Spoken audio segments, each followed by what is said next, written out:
زلزلے کیوں ہوتے ہیں؟ جامع ترمذی حدیث نمبر 2211 میں لکھا ہے، حضرت ابو ہریرہ رضی اللہ تعالیٰ عنہ کہتے ہیں کہ رسول اللہ صلی اللہ تعالیٰ علیہ وآلہ وسلم نے فرمایا،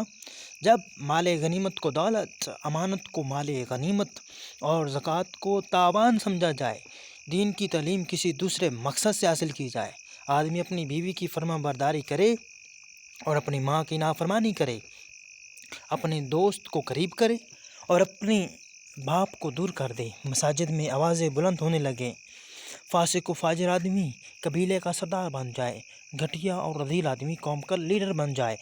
شر کے خوف سے آدمی کی عزت کی جائے گی، گانے والی عورتیں اور باجے عام ہو جائیں، شراب پی جائے اور اس امت کے آخر میں آنے والے اپنے سے پہلے والوں پر لعنت بھیجیں گے، تو اس وقت تم سرخ آندھی، زلزلے، زمین دھنسنے، صورت تبدیل ہونے، پتھر برسنے اور مسلسل ظاہر ہونے والی علامتوں کا انتظار کرو، جو اس پرانی لڑی کی طرح مسلسل نازل ہوں گی جس کا دھاگا ٹوٹ گیا ہو۔ اللہ تعالی ہمیں زلزلوں سے حفظ و امان میں رکھے اور ہمیں اللہ تعالیٰ کی فرما برداری کرنے کی توفیق عطا فرمائے، ہمیں ایک اچھا مسلمان بنائے۔